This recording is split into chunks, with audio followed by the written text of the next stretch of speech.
Hello students, welcome to ஃபர்கர் academy. நான் உங்கள் பாலபசரன். இன்னைக்கு மற்றவர்களை விட 10-15 கொஸ்டின் அதிகம் போடுவது எப்படி அப்படிங்கிறத பற்றி டீட்டெயில்டாக பார்ப்போம். நம்ம நாளைக்கு ஈவினிங் டெஸ்ட் பேஜ் அனௌன்ஸ்மெண்ட் பண்ணுறோம். விருப்பம் உள்ளவர்கள் டெஸ்ட் பேஜ் பார்த்துட்டு ஜாயின் பண்ணிக்கோங்க. உங்களுக்கு ரொம்ப யூஸ்ஃபுல்லாக இருக்கும். ஓகே, மற்றவங்களோட ஒரு 10-15 கொஸ்டின் அதிகமாக போடுவது எப்படி அப்படின்னு நான் சொல்கிறேன்.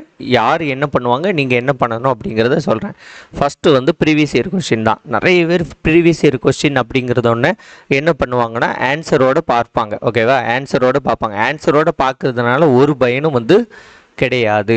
ஏன்னா நமக்கு தான் ஆன்சர் தெரிஞ்சிட்டல, அதுக்கப்புறம் அதை பார்த்து என்ன யூஸ் இருக்குது. அதனால அது ஒரு பெரிய பலனை தெரியாது. நீங்கள் ப்ரீவியஸ் இயர் கொஸ்டினை பார்த்தீங்கன்னா டெஸ்ட்டாக போடணும்.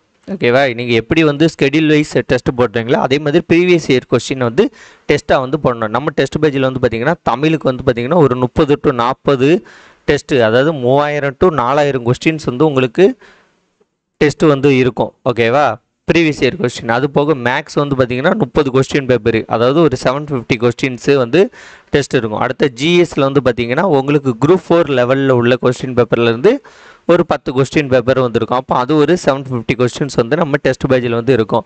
ஸோ நீங்கள் ப்ரீவியஸ் இயர் கொஸ்டின் கண்டிப்பாக டெஸ்ட்டு போட்டு பார்க்கணும். நீங்கள் ஆன்சரோடு பார்க்கறது வேஸ்ட்டு. ஓகேவா, அப்போ டெஸ்ட் பார்க்கணும். நிறைய பேர் என்ன பண்ணுவாங்கன்னா ப்ரீவியஸ் இயர் கொஸ்டினை மனப்பாடம் பண்ணுவாங்க. ஓகே, இப்படி கேட்டிருக்காங்க அப்படின்ட்டு மனப்பாடம் பண்ணுவாங்க. மனப்பாடம் பண்ணுவது வேஸ்ட். அதை நம்ம அண்டர்ஸ்டாண்ட் பண்ணணும். ஓகேவா, இப்படி கேட்டிருக்காங்களா, இதற்கு இதுதான் ஆன்சரா அப்படிங்கிறது மாதிரி அனலைசிஸ் பண்ணணும். இப்போ உதாரணத்திற்கு படித்தான், ஓகேவா, அப்படிங்கிறதோடைய வேர் சொல் கேட்குறாங்கன்னா என்னது, படி. ஆனால் ஆப்ஷனில் படித்தேன்னு கொடுத்துருப்பான். 4 ஆப்ஷனில் படித்தேன்னா என்னது, பேரெச்சம். படித்து அப்படின்னா என்னது, வினையெச்சம். ஓகேவா, படித்தோர், படித்தோம் அப்படின்னா என்னது, அந்த மாதிரி வரும்ல. ஓகேவா, அப்போ எதுக்கு எது வருது அப்படிங்கிறத பார்த்துக்கணும். ஸோ ப்ரீவியஸ் இயர் கொஸ்டின் இப்படி, இது தமிழுக்குன்னு வச்சுக்கோங்க. ஓகேவா, இப்போ மேக்ஸுக்கு எப்படின்னா அதுவும் கிட்டத்தட்ட இப்படி தான். மேக்ஸுக்கு பார்த்தீங்கன்னா இப்போ 30 கொஸ்டின் பேப்பர் இருக்குன்னா 30 கொஸ்டின் பேப்பரையும் நீங்கள் ஒர்க் அவுட் பண்ணி பார்த்துருக்கணும். அது சும்மா பார்த்துட்டு போவதெல்லாம் ஒரு பிரோஜனம் கிடையாது. அப்போ 30 கொஸ்டின் பேப்பர் இருக்கா, 30 கொஸ்டின் பேப்பரையும் ஒர்க் அவுட் பண்ணி பார்க்க வேண்டும். ஜிஎஸ்ஸை பொறுத்த வரைக்கும் ரொம்ப முக்கியமானது. ஓகேவா, ஜிஎஸ்ல குரூப் 4 லெவல் கொஸ்டின் பேப்பரை மட்டும் பார்க்கணும். ஓகேவா, நிறைய பேர் பார்த்தீங்கன்னா டிகிரி ஸ்டாண்டர்டில் உள்ளதை குரூப் 4க்கு பார்த்துக்கிட்டு இருப்பாங்க. டிகிரி ஸ்டாண்டர்டில் பார்க்கும்போது டிகிரி ஸ்டாண்டர்ட்னா என்ன, இப்போ குரூப் 2 எக்ஸாமு, குரூப் 1 எக்ஸாமு, அதே மாதிரி நிறைய டிகிரி ஸ்டாண்டர்டு டிகிரிக்கு உள்ள எக்ஸாம் இருக்குல்ல, இதில் உள்ள கொஸ்டின் பேப்பர்லாம் ஜிஎஸ் பார்த்தீங்கன்னா உங்களுக்கு டிகிரி ஸ்டாண்டர்ட் இருக்கும். இதில் உள்ள கொஸ்டின் பேப்பர் எல்லாமே பார்த்தீங்கன்னா உங்களுக்கு அவுட் ஆஃப் புக்கில் தான் 90% இருக்கும். நம்ம குரூப் 4க்கு ஜிஎஸ் புக்கு மட்டும்தான் படிப்போம். புக்கிலேருந்து மட்டும்தான் கேள்வி கேட்பாங்க, புக்கை மட்டும்தான் படிப்போம். புக்கை படிச்சுட்டு அவுட் ஆஃப் புக்கில் உள்ள 90% கேள்வி பார்த்தா என்ன ஆகும், நமக்கு மன உளைச்சல் தான் ஆகும். ஸோ உங்களுக்கு மன உளைச்சல் ஆகணும் அப்படின்னா நீங்கள் ஜிஎஸ்க்கெலாம் பார்த்தீங்கன்னா குரூப் 4க்கு பர்டிகுலராக குரூப் 4க்கு ஜிஎஸ்க்கு டிகிரி ஸ்டாண்டர்ட் கொஸ்டின் பேப்பரை பாருங்கள். எனக்கு மன உளைச்சல்லாம் வேண்டாம்ப்பா, கரெக்டாக பார்த்தா போதும்னா ஜிஎஸ்க்கு குரூப் 4 லெவலில் ஒரு 8 கொஸ்டின் தான் இருக்குது. வேணால் ஒரு டிகிரி ஸ்டாண்டர்ட்லேருந்து ஏதாட்டும் ஒரு 2 கொஸ்டின் பேப்பர் ஈஸியாக எடுத்து ஒரு 10ன்னு ரவுண்ட் ஆஃப் பண்ணுவதற்கு வச்சுக்கலாம். ஓகேவா, அப்போ இதுக்கு 10, இதுக்கு ஒரு 30 to 40, 30 பார்த்தா போதும், 30 to 40, இதற்கு ஒரு 30. இந்த மாதிரி ப்ரீவியஸ் இயர் கொஸ்டினை நீங்கள் டெஸ்ட்டாக போட்டு பார்த்தீங்கன்னா உங்கள் மார்க் பிச்சுக்கிட்டு போகும். ஓகேவா, இதை யாரும் பண்ண மாட்டாங்க, அதனால் நீங்கள் கவலைப்படாதீங்க. யார் இதை பண்ணுறாங்களோ அவங்களுக்கு மார்க் அதிகமாகும். நம்ம டெஸ்ட் பேஜில் இதற்கான இதுவும் நம்ம கொடுக்குறோம், ப்ரொவைட் பண்ணுறோம். ஓகேவா, இந்த டெஸ்ட்ஸ்லாம் அது நாளைக்கு சொல்லும்போது நீங்கள் பார்த்துக்கோங்க. அடுத்தது நிறைய பேர் பண்ணக்கூடிய இது என்னென்னு பார்த்தீங்கன்னா படிச்சுக்கிட்டே இருப்பாங்க. ஓகேவா, படிச்சுக்கிட்டே இருப்பாங்க, ஆனால் ரிவிஷன் அப்படிங்கிறது பண்ணவே மாட்டாங்க. உதாரணத்திற்கு ஒரு 100% படிச்சிருவாங்க. ஆனால் ரிவிஷன் அப்படிங்கிறது இந்த 100% படித்ததை ஒரு 40 to 50% தான் ரிவிஷன் பண்ணியிருப்பாங்க. அப்போ நமக்கு 100 கொஸ்டின் கேட்டாங்கன்னு நினச்சிக்கோங்களேன், 40 to 50% ரிவிஷன் பண்ணும்போது நம்ம ஒரு 60 to 70 கொஸ்டின் தான் போட முடியும். அப்போ இவ்வளோ கஷ்டப்பட்டு படித்தது எல்லாமே ரிவிஷன் ஒழுங்காக பண்ணாததுனால வேஸ்ட் ஆகும். அப்போ நம்ம என்ன பண்ணோம், 70 to 80% படிச்சிருக்கோமா, அப்போ அதை எப்படி 100% ரிவிஷன் பண்ணுறோம், எப்படி நம்ம ஃபுல்லாக மண்டைக்குள்ளே கொண்டு வரோங்கிறதா மேட்ரு. டிஎன்பிசி எக்ஸாம் அப்படிங்கிறதே நம்ம எவ்வளோத்துக்கு நினைவு வச்சுக்கிறோம், நினைவாற்றல் எவ்வளவு இருக்குது அப்படிங்கிறத பார்க்கக்கூடியதான். ஓகேவா? இப்போ இலக்கணம் இருக்குது, இலக்கணம்லாம் வந்து நிறைய ரூல்ஸ் அண்ட் ரெகுலேஷனை கரெக்டாக தெரிஞ்சிருக்கா, மேக்ஸிமம் அப்படி தான் ரூல்ஸ் அண்ட் ரெகுலேஷன் வந்து தெரிஞ்சிருக்கான்னு பார்க்கணும்.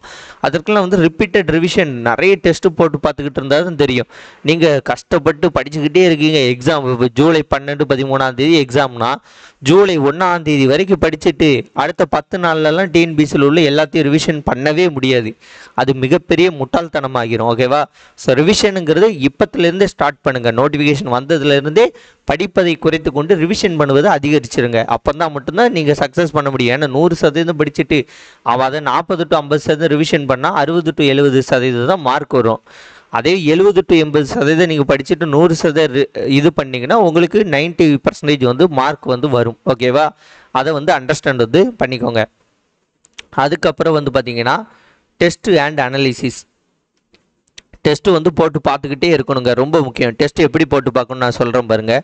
டெய்லியும் வந்து தமிழ் எலிஜிபிலிட்டி டெஸ்ட் வந்து ஒன்று போடணும். தமிழ் எலிஜிபிலிட்டி டெஸ்ட்டு, தமிழ் தகுதி தேர்வு.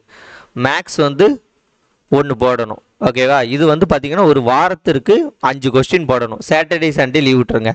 நம்ம டெஸ்ட் பேஜில் அப்படி தான் நான் கொடுக்க போகிறேன். ஓகேவா? திங்கள் டு மண்டே வந்து டெய்லி ஒவ்வொரு டெஸ்ட்டு இருக்கும். சாட்டர்டே சண்டே வந்து உங்களுக்கு டெஸ்ட்டு வந்து இருக்காது. இது போக வந்து பார்த்தீங்கன்னா 3 days ஒன்ஸு உங்களுக்கு ஒரு வீக்லி டெஸ்ட் வந்து இருக்கும். ஓகேவா? ஸோ வீக்லி டெஸ்ட் வந்து போட்டு பார்க்கணும். இந்த மாதிரி நீங்கள் போட்டு பார்க்கும்போது தான் உங்களுக்கு இது கூடும். அதேமாதிரி நீங்கள் ஒரு டெஸ்ட் பேஜ் போடணுன்ட்டு இல்லை. இப்போ தமிழுக்கு போடணும், மேக்ஸுக்கு போடணும். இது போக ஒரு டெஸ்ட் பேஜ் நீங்கள் போட்டிருக்கீங்களா, என்கிட்ட போடுறீங்கன்னு வச்சுக்கோங்க. அது போக வேணால் இன்னொன்று கூட எக்ஸ்ட்ரா போட்டுக்கலாம். நீங்கள் நல்லா படிச்சிருந்தீங்கன்னா. இல்லை எனக்கு இதுவே போதுன்னா ஓகே, இல்லைன்னா இதற்கு முன்னாடி நான் ஒரு டெஸ்ட் பேஜ் போட்டிருந்தாலும் okay. So 1 or 2 test page அப்படிங்கிறது வெரி வெரி இம்பார்ட்டண்ட். அதில் தமிழுக்கு மேக்ஸுக்கு ப்ரீவியஸ் இயர் கொஸ்டின் முக்கியம். ஜிஎஸ்க்கு வந்து பார்த்தீங்கன்னா அது கண்டிப்பாக போடணும், இல்லை போட்டால் ஓகே, அது வந்து மஸ்ட்டு கிடையாது. ஆனால் அதுவும் நான் வந்து கொடுத்துருதேன். ஓகேவா? ஜிஎஸ்க்கு வந்து மொத்தமே 10 நாள், ஒரு வாரத்துக்கு ஒரு 2 கொஸ்டின் பேப்பர் அப்படிங்கிறது கொடுத்தா முடிஞ்சிடும்.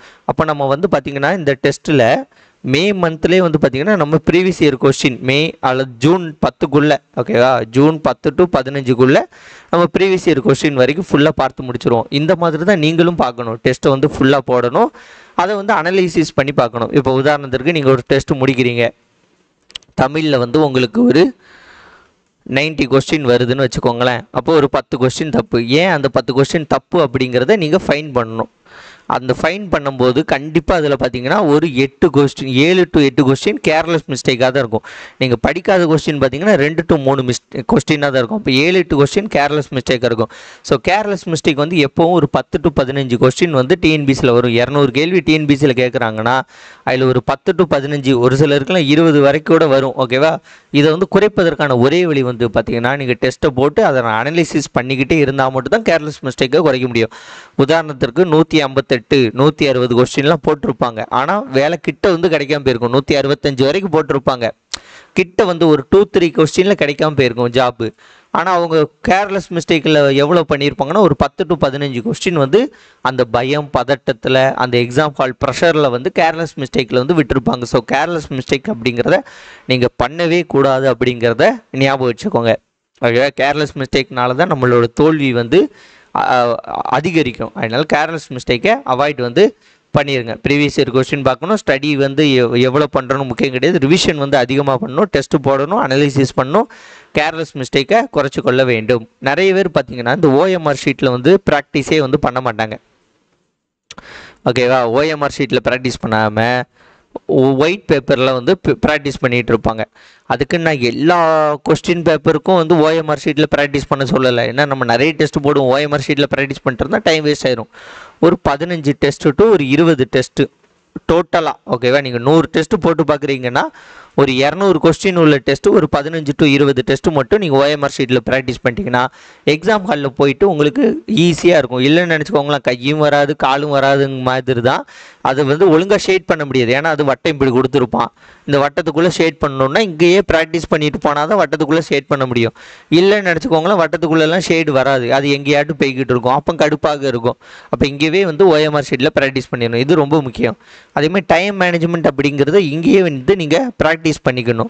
ஓகேவா? இங்கே வந்து நீங்கள் தமிழுக்கு 40 மினிட், மேக்ஸுக்கு வந்து பார்த்தீங்கன்னா ஒரு 40 மினிட்ஸ். ஓகேவா? 45 வச்சுக்கிட்டோம். 45 மினிட்ஸ் 45 மினிட்ஸ் ஜிஎஸ்க்கு வந்து ஒரு 1 hour 15 minutes. அப்போ எவ்வளோ 1.5 மணி நேரமா, 3/4 மணி நேரம், 3/4 மணி நேரம், 1.5 மணி நேரம், 2.5 மணி நேரம், 2.25 மணி நேரம். ஸோ 2.5 மணி நேரம் டு 2.25 மணி நேரத்தில் நீங்கள் டெஸ்ட்டை வந்து இங்கே ப்ராக்டிஸ் பண்ணி பார்க்கணும். ஓகேவா? அப்போ தான் வந்து உங்களுக்கு அங்கே போய் உங்களுக்கு ஈஸியாக இருக்கும். ஓகே, கரெக்டாக வந்து மேட்ச் வந்து பண்ண முடியும். அதே மாதிரி எந்த புக்கில் படிக்கிறீங்களோ அந்த புக்கை வந்து ரிவிஷன் பண்ணுங்கள். இப்போ நிறைய பேர் வந்து பார்த்திங்கன்னா ஸ்கூல் புக்கில் வந்து ஃபுல்லாக படிச்சுட்டு திடீர்னு ஒரு அகாடமிக் புக்கை வாங்கி அதை வச்சு ரிவிஷன் பண்ணிக்கிட்டு இருப்பாங்க.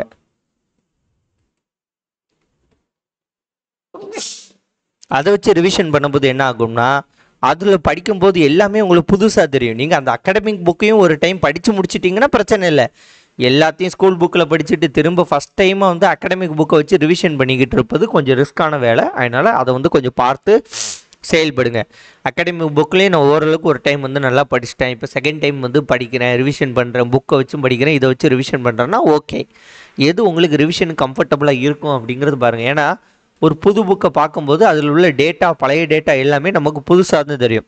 புது புக்கில் ஓல்டு டேட்டா எல்லாமே நமக்கு நியூவாக தான் தெரியும். அதை வந்து மைண்டில் வச்சுக்கோங்க. அதை நீங்கள் எப்படி ஹேண்டில் பண்ண போகிறீங்க அப்படிங்கிறத பிளான் பண்ணிக்கோங்க. அதே மாதிரி இங்கே யூஸ் பண்ணக்கூடிய பேனா, ஒரு பேனாவை ஃபுல்லாக யூஸ் பண்ணாமல் ஒரு 50% யூஸ் பண்ணிவிட்டு விட்டுருங்க. அந்த பேனாவை வந்து எக்ஸாமில் யூஸ் பண்ணுங்கள். 50% யூஸ் பண்ண 2 பென் எடுத்து வச்சுக்கோங்க. 2 பென்னை வந்து நீங்கள் எக்ஸாம் ஹாலில் யூஸ் பண்ணிங்கன்னா உங்களுக்கு அந்த ஃப்ளோ வந்து ஈஸியாக இருக்கும். அது வந்து உங்களுக்கு ஒரு ஹெல்ப்ஃபுல் பண்ணும். அதோட எல்லாத்தோட ரொம்ப முக்கியமானது கான்ஃபிடென்ட் தான். ஓகேவா? இந்த வேலை எனக்கு கிடைக்கலனா நான் என்ன செய்ய போகிறேன், ஏது செய்ய போகிறேன்ட்டு அப்படின்ட்டு ரொம்ப பயத்தோடு எக்ஸாம் ஹாலுக்குள்ளே போனீங்கன்னா கொஸ்டின் தப்பானுச்சுனாலே உங்களுக்கு அதிகமான செல்ஃப் டவுட் வந்து வரும். ஓகேவா? அதனால் நீங்கள் கான்ஃபிடென்ட்டாக இருங்க. அதே மாதிரி உங்களுக்கு தோன்றக்கூடிய முதல் ஆப்ஷன், இப்போ ஃபஸ்ட்டு எடுத்தோன்னா ஆப்ஷன் சின்னு தோணுச்சுன்னா சியை போட்டுருங்க. 2வது சாய்ஸ்க்கே போகாதீங்க. நம்ம மனசு எப்போவுமே ஃபஸ்ட் ஆப்ஷன் கரெக்டாக தான் தோணும். அதனால ஃபஸ்ட்டு இதை வந்து போட்டுருங்க. கான்ஃபிடென்ட்டாக இருங்க. எந்த விதமான பிரச்சனையாக இருந்தாலும் தூக்கி ஓர போட்டுட்டு நான் படிக்கிறேன், நான் ஜெயிப்பேன், நல்லா ப்ரிப்பேர் பண்ணியிருக்கேன் அப்படின்ட்டு அந்த ஒரு மைண்ட் செட்டில் இருந்தீங்கன்னா உங்களுக்கு கேர்லெஸ் மிஸ்டேக் வராது, மார்க் வந்து அதிகரிக்கும், நிச்சயம் வந்து உங்களால் சக்ஸஸ் பண்ண முடியும். இதை மட்டும் நீங்கள் கரெக்டாக பண்ணிங்கன்னா மற்றவர்களை விட நீங்கள் 10-15 கொஸ்டின்ஸ் அதிகமாக போடுவது உறுதி. இதை பார்க்கும்போது ஈஸியாக இருக்கும், ஆனால் செயல்படுத்துவது கொஞ்சம் கடினம் தான். யாரெல்லாம் செயல்படுத்தி சக்ஸஸ் பண்ணுறீங்க அப்படிங்கிறத பார்ப்போம். ப்ரீவியஸ் இயர் கொஸ்டினை டெஸ்ட் பார்த்து பார்க்கணும். எவ்வளவு படிக்கிறோமோ அதை விட அதிகமாக ஃபுல்லாக வந்து ரிவிஷன் பண்ணியிருக்கணும். டெஸ்ட்டு போட்டு அனலிசிஸ் பண்ணால் மட்டும் தான் கேர்லெஸ் மிஸ்டேக்கை தவிர்க்க முடியும். ஓஎம்ஆர் ஷீட்டில் ஒரு 10-20 டெஸ்ட்டு வந்து ப்ராக்டிஸ் பண்ணி பாருங்கள். டைம் மேனேஜ்மெண்ட்டு வந்து இங்கேயே ப்ராக்டிஸ் பண்ணுங்கள். அதே புக்கை வச்சு ரிவிஷன் பண்ணுங்கள். புது புது புக்காக எடுத்து படிச்சுக்கிட்டு இருக்காதீங்க.